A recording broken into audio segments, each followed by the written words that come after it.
កម្ពុជាមានរឿងរ៉ាវអច្ឆរិយៈនិងសម្បត្តិបេតិកភណ្ឌវប្បធម៌រូបីនិងអរូបី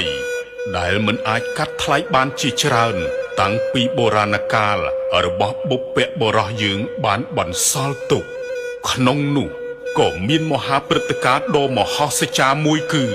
ព្រះអាទិត្យរះចំកណ្ដាលនៃប្រាសាទអង្គរវត្តដែលគេដំណាលតគ្នាថាសមរាត្រី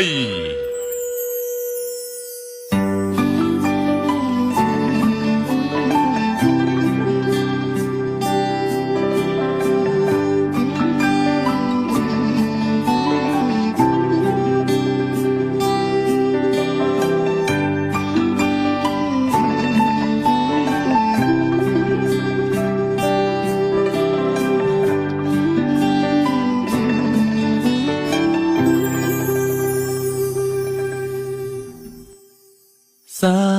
មង្រីត្រីទាំងដីអង្គរ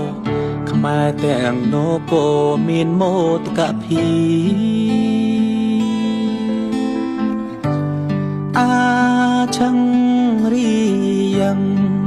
ពិនគ្មានគូព្រៀមពីដងសុំជ្រាមិនី